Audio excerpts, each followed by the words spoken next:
तो पहला प्रश्न है हमारा, किस पुरातत्व स्थल से चित्रित शैलाश्रय के प्रमाण मिले हैं? बेरार सभ्यता, नोह सभ्यता, कालीबंगा सभ्यता और अहर सभ्यता। तो किस पुरातत्व स्थल से चित्रित शैलाश्रय इसके प्रमाण मिले हैं?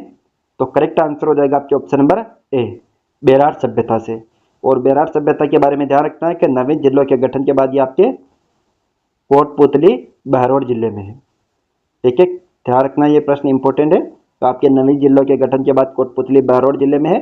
और इस क्लास में हम टॉप 50 क्वेश्चन देखेंगे और आपको अंत में कमेंट करके बताने के 50 में से कितने क्वेश्चन आपके सही हुए हैं।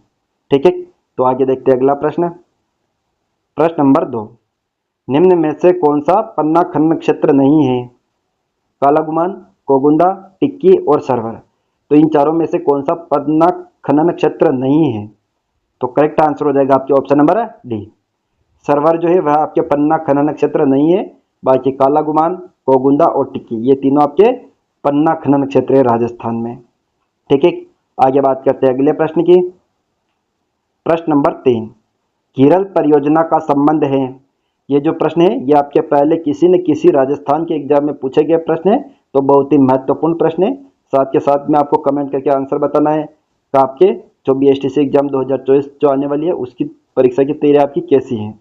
ठीक है, तो ताप विद्युत, जल विद्युत, अणु विद्युत और पवन विद्युत। तो घीरल परियोजना का संबंध किससे है? करेक्ट आंसर हो जाएगा ऑप्शन नंबर ए, ताप विद्युत से घीरल परियोजना का संबंध। आगे बात करते हैं अगले प्रश्न की। प्रश्न नंबर 4, कुंभलगढ़ दुर्ग की दीवार की लंबाई है 47 किलोमीटर, 55 किलोमीटर, 36 किलोमीटर और 32 किलोमीटर। तो कुंभलगढ़ दुर्ग किस जिले में है? तो ये आपके राजसमंद जिले में है। ठीक है, और इसकी दीवार की लंबाई कितनी है? पहले कई बार परीक्षा में पूछा गया प्रश्न है ये। ऑप्शन नंबर सी हो जाएगा, 36 किलोमीटर लंबाई है कुंभलगढ़ दुर्ग की दीवार की। ठीक है, आगे बात करते हैं अगले प्रश्न की। प्रश्न नंबर 5, चोखोलाव महल किस दुर्ग में स्थित है? आमेर दुर्ग, सोनारगढ़ दुर्ग, मेहरानगढ़ दुर्ग और जालोर दुर्ग। तो जो आपके चोखोलाव महल है ये किस दुर्ग में स्थित है? तो करेक्ट आंसर हो जाएगा आपके ऑप्शन नंबर सी, मेहरानगढ़ दुर्ग में है। और मेहरानगढ़ दुर्ग आपके नवीन जिलों के गठन के बाद जोधपुर शहर में है, जोधपुर शहर में। ठीक है, तो इस क्लास में हम जो आपके नवीन अपडेट है उनके अनुसार क्वेश्चन को पढ़ेंगे। तो मेहरानगढ़ दुर्ग किस जिले में है? जोधपुर शहर जिले में। ठीक है, आगे बात करते हैं अगले प्रश्न की। प्रश्न नंबर 6, निम्नलिखित संतों में से कौन एक जन्म से मुसलमान था? दादू दयाल जी, लालदास जी, रामदास जी और हरिरामदास जी। तो इन चारों संतों में से कौन एक ऐसा संत है जो जन्म से एक मुसलमान था? तो करेक्ट आंसर हो जाएगा आपके ऑप्शन नंबर बी, लालदास जी जो थे वह आपके जन्म से एक मुसलमान थे। ठीक है, आगे बात करते हैं अगले प्रश्न की। प्रश्न नंबर 7, शाहपुरा में फूलडोल मेला किस माह में पड़ता नहीं बढ़ता है? ठीक है, चैत्र, अश्विन, कार्तिक और फाल्गुन। तो सबसे पहले ध्यान रखना है कि प्रसिद्ध फूलडोल मेला कहाँ पर पड़ता है? तो शाहपुरा में पड़ता है। और किस माह में पड़ता है? तो करेक्ट आंसर हो जाएगा आपके चैत्र माह में पड़ता है आपके शाहपुरा में फूलडोल मेला। ठीक है, आगे बढ़ते हैं अगले प्रश्न की तरफ। प्रश्न नंबर 8, टटकी, थाली, केरड़ी बोलियां राजस्थान की किस बोली से संबंधित हैं? मेवाड़ी, शेखावटी, मारवाड़ी और मेवाती। तो टटकी, थाली, केरड़ी पहले पूछा गया प्रश्न है। तो ये बोलियां जो है वह राजस्थान की किस बोली से संबंधित है? तो करेक्ट आंसर हो जाएगा आपके ऑप्शन नंबर सी, मारवाड़ी जो बोली है उसकी उपबोलियां हैं ये। ठीक है, आगे बात करते हैं अगले प्रश्न की। प्रश्न नंबर 9, थारी संस्कार प्रथा किस जनजाति में प्रचलित है? भील, मीणा, कंजर और सहरिया। तो धारी संस्कार प्रथा ये किस जनजाति में प्रचलित है? तो ध्यान रखना आपके ऑप्शन नंबर डी हो जाएगा, सहरिया जनजाति में प्रचलित आपके धारी संस्कार प्रथा। और यहाँ पर एक चीज ध्यान रखना है कि राजस्थान की सबसे बड़ी जनजाति, सबसे बड़ी जनजाति ये कौन सी है आपके? तो ये आपके मीणा जनजाति हैं। और राजस्थान की सबसे प्राचीन जनजाति कौन सी है? तो सबसे प्राचीन जनजाति आपके भील जनजाति। दोनों प्रश्न ध्यान रखना है, कई बार परीक्षा में पूछा जाता है और बहुत ही महत्वपूर्ण प्रश्न है ये। आगे बात करते हैं अगले प्रश्न की। प्रश्न नंबर 10. कालीबंगा सभ्यता के किस दिशा में जुते हुए खेत मिले? तो आप सभी को पता ही होगा कि जुते हुए खेतों के प्रमाण किस सभ्यता से मिले थे? कालीबंगा सभ्यता से। लेकिन कालीबंगा सभ्यता की किस दिशा से मिले थे ये? उत्तर पूर्व, उत्तर पश्चिम, दक्षिण पूर्व और दक्षिण पश्चिम। पहले पूछा गया है एग्जाम में प्रश्न, है बहुत ही महत्वपूर्ण प्रश्न है। तो कौन सा करेक्ट आंसर हो जाएगा इसमें? Option number C. जो कालीबंगा सभ्यता है उसमें जुते हुए खेत दक्षिण पूर्व दिशा में मिले थे। ठीक है, आगे बात करते हैं अगले प्रश्न की। प्रश्न नंबर 11, महादेव कुंड किस दुर्ग में स्थित है? सरड़ा दुर्ग, सज्जनगढ़ दुर्ग, कुंभलगढ़ दुर्ग और रणथंभौर दुर्ग। तो जो आपके महादेव कुंड है, आंसर कमेंट करके बताना है किस दुर्ग में स्थित है ये। तो करेक्ट आंसर हो जाएगा आपके ऑप्शन नंबर सी, कुंभलगढ़ दुर्ग में। और कुंभलगढ़ दुर्ग के बारे में मैंने अभी आपको बताया, इसकी दीवार की लंबाई कितनी है? 36 किलोमीटर, और ये आपके राजसमंद जिले में है। ठीक है, आगे बात करते हैं अगले प्रश्न की। प्रश्न नंबर 12, साधु सीताराम दास का जन्म कहाँ हुआ था? ब्यावर में, अलवर में, बिजोलिया में और कल्याणी गांव में। तो साधु सीताराम दास, इनका जन्म कहाँ पर हुआ था? करेक्ट आंसर हो जाएगा ऑप्शन नंबर सी, बिजोलिया में। और ये बिजोलिया किसान आंदोलन के प्रमुख नेता थे। ठीक है, आगे बात करते हैं अगले प्रश्न की। प्रश्न नंबर 13, किस इतिहासकार ने चौहानों को ब्राह्मण वंश से उत्पन्न होना माना है? सूर्यमल मिश्र, कर्नल टॉड, जयानक और डॉक्टर भंडारकर। तो इन चारों में से किस इतिहासकार ने चौहानों की उत्पत्ति ब्राह्मण वंश से मानी है? तो करेक्ट आंसर हो जाएगा आपके option number D, doctor Bhandarkar ने चौहानों की उत्पत्ति ब्राह्मण वंश से मानी है। ठीक है, आगे देखते हैं अगले प्रश्न की तरफ। प्रश्न नंबर 14, नृत्य रत्न कोश की रचना किसने की थी? मंडन ने, कुंभा ने, नारायण सिंह ने और सोम ने। तो नृत्य रत्न कोश, इसकी रचना किसने की थी? तो करेक्ट आंसर हो जाएगा आपके ऑप्शन नंबर बी, कुंभा ने। कुंभा ने जो संगीत राज की रचना की थी, संगीत राज। इस संगीत राज को कितने भागों में बांटा गया? तो ये प्रश्न भी कई बार पूछा गया है। 5 भागों में संगीत राज को बांटा गया है, और इन 5 भाग में से एक भाग किसका है? कौन है? नृत्य रत्नकोश। और ये 5 भाग किसके? महाराणा कुंभा के हैं। ठीक है, ध्यान रखना है कि संगीत राज की रचना किसने की थी? तो महाराणा कुंभा ने की थी। और संगीत राज को 5 भागों में बांटा गया है, और इन 5 भागों में से एक भाग है आपके नृत्य रत्नकोश, जिसकी रचना महाराणा कुंभा ने की थी। ठीक है, आगे बात करते हैं अगले प्रश्न की। प्रश्न नंबर 15, लटकन आभूषण पहना जाता है हाथ में, गले में, कान में और सिर पर। तो लटकन आभूषण कहाँ पर पहना जाता है? ऑप्शन नंबर सी, कान में। ठीक है, आगे देखते हैं अगले प्रश्न की तरफ।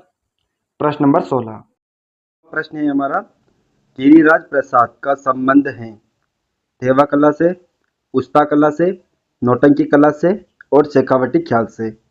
तो गिरिराज प्रसाद का संबंध किससे है? तो करेक्ट आंसर हो जाएगा आपके ऑप्शन नंबर सी, नौटंकी कला से। और नौटंकी कला के प्रवर्तक कौन थे? तो भूरीलाल। और ये भूरीलाल कहाँ के थे? तो ये आपके डींग निवासी भूरीलाल थे। ठीक है, और गिरिराज प्रसाद जो थे वो नौटंकी कला के प्रमुख कलाकार थे। ठीक है, आगे बात करते हैं अगले प्रश्न की। तो इससे पहले आप ध्यान रखना यहाँ पर कि थेवा कला प्रसिद्ध है आपके प्रतापगढ़ की। ठीक है, उस्ता कला आपके बीकानेर की।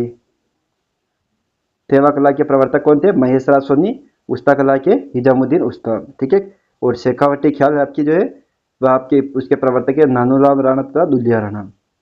ठीक है, आगे बात करते हैं अगले प्रश्न की।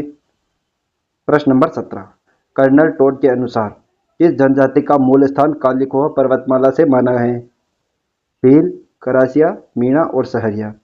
तो कर्नल टोड के अनुसार, कर्नल टोड, ठीक है, किस जनजाति का मूल स्थान कालीकोह पर्वतमाला से माना है? तो करेक्ट आंसर हो जाएगा आपके ऑप्शन नंबर सी, मीणा के। ठीक है, और राजस्थान की सबसे बड़ी जनजाति मैंने पहले बताया आपको, ये भी आपके। ठीक है, और मीणा 2 प्रकार के, एक तो जमींदार मीणा और एक है चौकीदार मीणा। आगे बात करते हैं अगले प्रश्न की। प्रश्न नंबर 18, 25 वर्षों के अंतराल के बाद संभागीय व्यवस्था को पुनः कब प्रारंभ किया था? 1962 में, 1987 में, 1949 में और 1995 में। तो ध्यान रखना, संभागीय जो व्यवस्था है वह 1949 में प्रारंभ हुई थी, ठीक है। और 1962 में इसे समाप्त किया था और 25 वर्षों के अंतराल के बाद 1987 में, option number B correct answer हो जाएगा, इसे पुनः प्रारंभ किया था। ठीक है। और मोहनलाल सुखाड़े के मुख्यमंत्रित्व काल में इसे समाप्त किया था और हरिदेव जोशी के मुख्यमंत्रित्व काल में इसे पुनः प्रारंभ किया था। ठीक है। आगे बात करते हैं नेक्स्ट क्वेश्चन के बारे में। क्वेश्चन नंबर 19, राजस्थानी भाषा दिवस मनाया जाता है 5 जून, 30 मार्च, 16 सितंबर, 21 फरवरी। तो राजस्थानी भाषा दिवस कब मनाया जाता है? करेक्ट आंसर हो जाएगा ऑप्शन नंबर डी, 21 फरवरी को।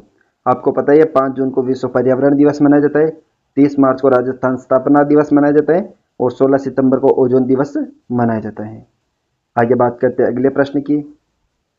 प्रश्न नंबर 20, अन्ना सागर झील का निर्माण किसने करवाया था? अर्णोराज ने, अजयराज ने, जगदेव ने और विग्रहराज चतुर्थ ने। तो अन्ना सागर झील का निर्माण अजमेर में करवाया। कब करवाया गया? 1133 में इसका निर्माण करवाया गया। और किसने करवाया था? ऑप्शन नंबर हो जाएगा ए, अर्णोराज ने। ठीक है, ध्यान रखना है इसके बारे में। नेक्स्ट बात करते हैं अगले प्रश्न की। प्रश्न नंबर 21, सांभर के चौहान वंश का संस्थापक कौन था? वासुदेव चौहान, अजयराज चौहान, कीर्तिपाल और गोविंदराज। तो सांभर के चौहान वंश का संस्थापक था आपके option number A, Vasudev Chauhan. ठीक है। और यहाँ पर कीर्तिपाल के बारे में ध्यान रखना है कि ये आपके जालोर के चौहान वंश का संस्थापक था, जालोर के चौहान वंश का। ठीक है। और रणथंभौर के चौहान वंश का संस्थापक था आपके गोविंदराज, और गोविंदराज ने 1194 में रणथंभौर में चौहान वंश की स्थापना की थी। ठीक है। आगे बात करते हैं अगले प्रश्न की तरफ। प्रश्न नंबर 22, नेवरी आभूषण कहाँ पहना जाता है? सिर में, हाथ में, कमर में और पैर में। तो नेवरी आभूषण ये कहाँ पर पहना जाता है? करेक्ट आंसर हो जाएगा आपके ऑप्शन नंबर डी, पैर में। ठीक है। आगे देखते हैं अगले प्रश्न की तरफ। प्रश्न नंबर 23, खेतड़ी महल किस जिले में स्थित है? झुंझुनू, सीकर, चूरू और नीमका थाना। तो खेतड़ी महल ये किस जिले में स्थित है? करेक्ट आंसर हो जाएगा ऑप्शन नंबर डी, नीमका थाना जिले में। ठीक है। और खेतड़ी महल का निर्माण किसने करवाया था? तो भोपाल सिंह ने। खेतड़ी के शासक भोपाल सिंह ने खेतड़ी की महलों का निर्माण करवाया था और इसे शेखावटी का हवा महल भी कहते हैं, शेखावटी का हवा महल। ठीक है। नेक्स्ट बात करते हैं अगले प्रश्न की। प्रश्न नंबर 24, राजस्थान का एकमात्र ऐसा संभाग जिसमें नवीन जिलों के पुनर्गठन के बाद प्रशासनिक और भौगोलिक स्थिति में कोई परिवर्तन नहीं हुआ है। ठीक है। तो राजस्थान का एकमात्र ऐसा संभाग बताना है। वर्तमान में आपके 10 संभाग तथा 50 जिले हैं। ठीक है। इन 10 संभागों में से ऐसा कौन सा संभाग है जो नवीन जिलों के पुनर्गठन के बाद प्रशासनिक और भौगोलिक तौर पर कोई भी इसमें परिवर्तन नहीं हुआ है? बांसवाड़ा संभाग, जोधपुर संभाग, कोटा संभाग और सीकर संभाग। तो इनमें से कौन सा करेक्ट आंसर हो जाएगा आपके? ऑप्शन नंबर सी, राजस्थान का जो कोटा संभाग है इसमें पहले भी 4 जिले आते थे, कोटा, बूंदी, बारा और झालावाड़। और वर्तमान में भी ये चारों जिले ही आते हैं। न तो कोई इसमें नई सीमा ऐड हुई है और न ही कोई इससे पुरानी सीमा गायब हुई है। ठीक है। जो पहले स्थिति थी वही कोटा संभाग की वर्तमान में स्थिति है। इसमें प्रशासनिक तथा भौगोलिक तौर पर कोई भी परिवर्तन नहीं हुआ है। ठीक है। आगे देखते हैं अगले प्रश्न की तरफ। प्रश्न नंबर 25, राजपुताना के किस शासक ने अपनी 9 रानियों के लिए एक जैसे 9 महल बनवाए थे? राम सिंह द्वितीय, अमर सिंह द्वितीय, जयसिंह द्वितीय और माधो सिंह द्वितीय। तो राजपुताना के किस शासक ने अपनी 9 रानियों के लिए एक जैसे 9 महल बनवाए थे? तो ये बनवाए थे आपके option number D, Madho Singh द्वितीय ने। और माधो सिंह द्वितीय जो था वो आपके जयपुर का शासक था। ठीक है। कछवाहा राजवंश का शासक था ये, जिसने अपनी 9 रानियों के लिए 9 एक जैसे 9 महल बनवाए थे। आगे बात करते हैं अगले प्रश्न की तरफ। प्रश्न नंबर 26, राज्य का तीसरा निर्यात संवर्धन औद्योगिक पार्क है नीमराणा, बहरौल, कोटपुतली, अलवर। तो राज्य का तीसरा निर्यात संवर्धन औद्योगिक पार्क कहाँ पर है? तो ये हो जाएगा आपके ऑप्शन नंबर ए, नीमराणा में। ठीक है। और नीमराणा वर्तमान में किस जिले में है? तो ये आपके कोटपुतली, बहरौल जिले में है। ये प्रश्न ध्यान रखना है कि नीमराणा, और नीमराणा में जो नीमराणा की बावड़ी है वो 9 मंजिला है। उसका निर्माण टोडरमल ने करवाया था। ये भी आपके कोटपुतली बहरौल जिले में आती हैं। और वर्तमान में जो आपकी बेरार सभ्यता है वह भी आपके कोटपुतली बहरौल जिले में आती है। ठीक है, नेक्स्ट बात करते हैं अगले प्रश्न की। प्रश्न नंबर 27, राजस्थान में ताम्रवती नगरी कहा जाता है? आहट संस्कृति, कालीबंगा संस्कृति, ए और बी दोनों, इनमें से कोई नहीं। तो निम्न में से या राजस्थान में ताम्रवती नगरी किसे कहा जाता है? करेक्ट आंसर हो जाएगा आपके ऑप्शन नंबर ए, आहट संस्कृति को। और आहट संस्कृति आपके उदयपुर जिले में है। ठीक है, और एक और शब्द याद ध्यान रखना है, ताम्रयुगीन सभ्यता की जननी, सभ्यता की जननी, दोनों के बारे में ध्यान रखें। ताम्रयुगीन सभ्यता की जननी कहते हैं आपके गणेश्वर सभ्यता को, जो कि वर्तमान में नीमका थाना जिले में स्थित है। और ताम्रवती नगरी कहते हैं आपके आहर संस्कृति को या आहर सभ्यता को, जिसे धूलकोट के नाम से भी जाने जाते हैं, और ये आपके उदयपुर जिले में स्थित है। ठीक है, आगे बात करते हैं अगले प्रश्न की।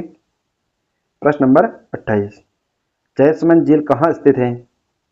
भीलवाड़ा, उदयपुर, सलूम्बर और राजसमंद। तो जयसमंद झील आपके जो है वह किस जिले में? ऑप्शन नंबर सी हो जाएगा, सलूम्बर जिले में स्थित है। पहले उदयपुर जिले में आती थी, लेकिन नवे जिलों के गठन के बाद न्यू अपडेट के अनुसार ये आपके सलूम्बर जिले में आती हैं। ठीक है, और जयसमंद झील जो है वह राजस्थान की सबसे बड़ी कृत्रिम मीठे पानी की झील है। कृत्रिम मीठे पानी की झील है, राजस्थान की सबसे बड़ी। ठीक है, आगे बात करते हैं अगले प्रश्न की।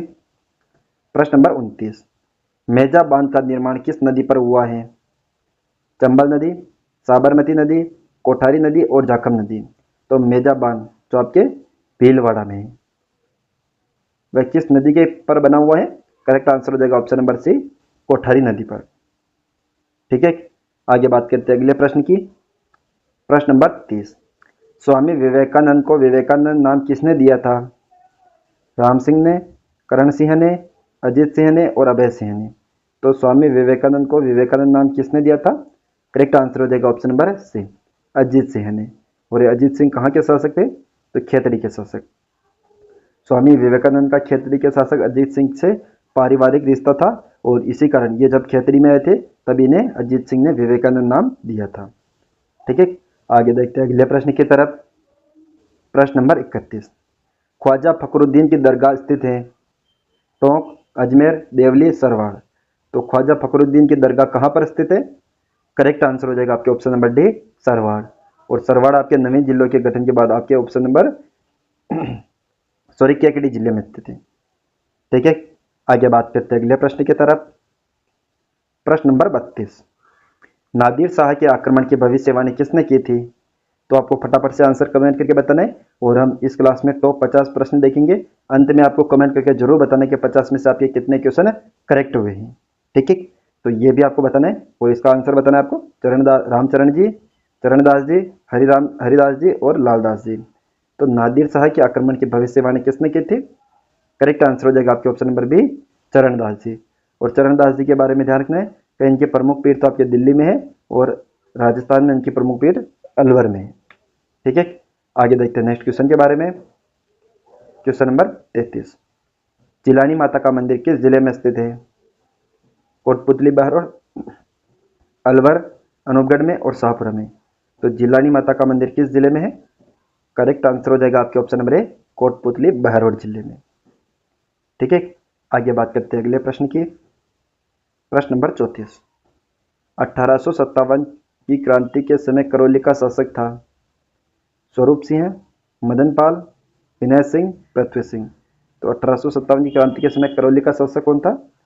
करेक्ट आंसर हो जाएगा ऑप्शन नंबर बी, मदन पाल। स्वरूप सिंह जो था वह आपके मेवाड़ का शासक था 1857 की क्रांति के समय। विनय सिंह आपके अलवर का शासक था, और पृथ्वी सिंह आपके झालावाड़ का शासक था। ठीक है, आगे बात करते हैं अगले प्रश्न की। प्रश्न नंबर 35, निम्न में से कौन सी झील का निर्माण अकाल राहत कार्य के तहत करवाया गया था? फाई सागर झील, पुष्कर झील, आना सागर झील और जयसमंद झील। तो इन चारों में से कौन सी ऐसी झील है जिसका निर्माण अकाल राहत कार्य के तहत करवाया गया था? तो करेक्ट आंसर हो जाएगा आपके ऑप्शन नंबर ए, फाई सागर झील।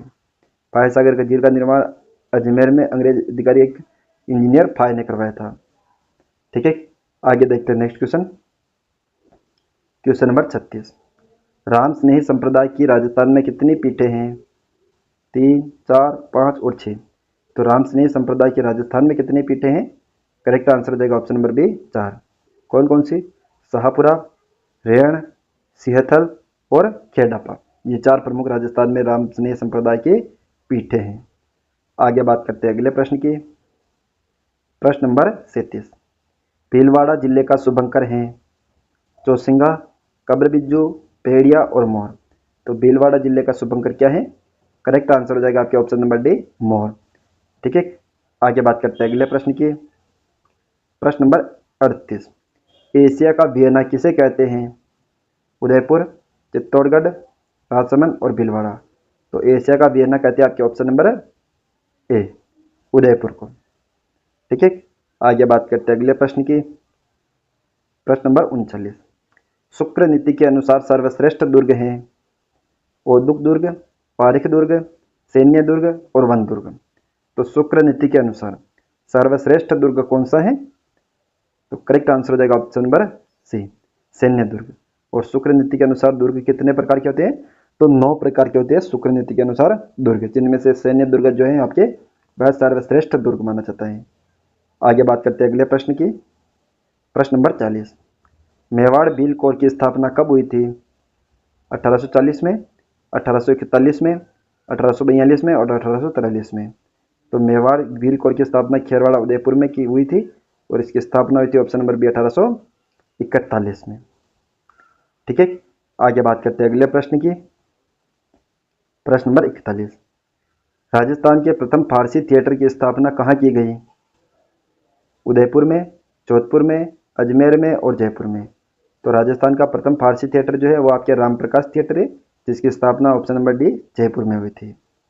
Next question, question number 42। Berar सभ्यता किस नदी के किनारे विकसित हुई थी? घग्गर नदी, कांतली नदी, बाणगंगा नदी और हार नदी। तो बेरार सभ्यता आपके ऑप्शन नंबर सी बाणगंगा नदी के किनारे विकसित हुई थी और ये आपके कोटपुतली बहरौल जिले में स्थित है। नेक्स्ट बात करते हैं अगले प्रश्न की। प्रश्न नंबर 43। औरंगजेब ने शाहपुरा के किस शासक को सिक्के डालने की स्वीकृति प्रदान की थी? राज सिंह, करण सिंह, भरत सिंह और सूर सिंह। तो औरंगजेब ने शाहपुरा के किस शासक को सिक्के डालने की स्वीकृति प्रदान की थी? डालना, option number C Bharat Singh को। ठीक है, आगे बात करते हैं अगला प्रश्न की। प्रश्न नंबर 44। राज्य की प्रथम कृषि आधारित झील है जयसमंद झील, पिछोला झील, राजसमंद झील, नक्की झील। तो प्रथम कृषि आधारित झील कौन सी है? ऑप्शन नंबर ए जयसमंद झील। ठीक है, next question,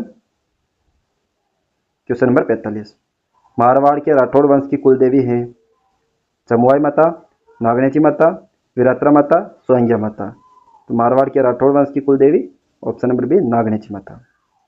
next question, question number 46। परावर्तन या शुद्धिकरण आंदोलन किसने चलाया? तेजाजी, घोगाजी, बाबूजी और रामदेव जी। तो परावर्तन या शुद्धिकरण आंदोलन option number D Ramdev ji ने चलाया था। Next question, question number 47। Rajasthan में सबसे लोकप्रिय व सबसे छोटी पहाड़ी किस लोक देवता की है? बाबूजी, घोगाजी, रामदेव जी की और तेजाजी की। तो सबसे लोकप्रिय और सबसे छोटी पहाड़ी आपके ऑप्शन नंबर ए बाबूजी की। अगला प्रश्न, प्रश्न नंबर 48। नौगावा का जैन मंदिर किस जिले में स्थित है? कोटपुतली बहरौल, खेरथल तिजारा, अनूपगढ़ और शाहपुरा। तो नौगावा का जैन मंदिर option number B Khairthal Tijara जिले में है। Next question, question number 49। Tulja Bhavani मंदिर किस जिले में स्थित है? उदयपुर, चित्तौड़गढ़, राजसमंद और भीलवाड़ा। तो तुलजा भवानी मंदिर ऑप्शन नंबर बी चित्तौड़गढ़ में। नेक्स्ट क्वेश्चन और आज का अंतिम प्रश्न है प्रश्न नंबर 50। इल्जाज खास का गठन किसने किया? सज्जन सिंह, शंभू सिंह, भोपाल सिंह और फतेह सिंह। तो इल्जाज खास का गठन उदयपुर में किया और ऑप्शन नंबर ए सज्जन सिंह ने किया था और शंभू सिंह ने किया था महकमा खास का गठन। ठीक है, तो दोस्तों आज की क्लास को यहीं पर समाप्त करते हैं। नेक्स्ट मिलते हैं इसी प्रकार की बेहतरीन क्लास के साथ। इससे पहले अगर आप वीडियो पर नए हो तो वीडियो को लाइक और चैनल को सब्सक्राइब जरूर करें। थैंक यू, जय हिंद, जय भारत।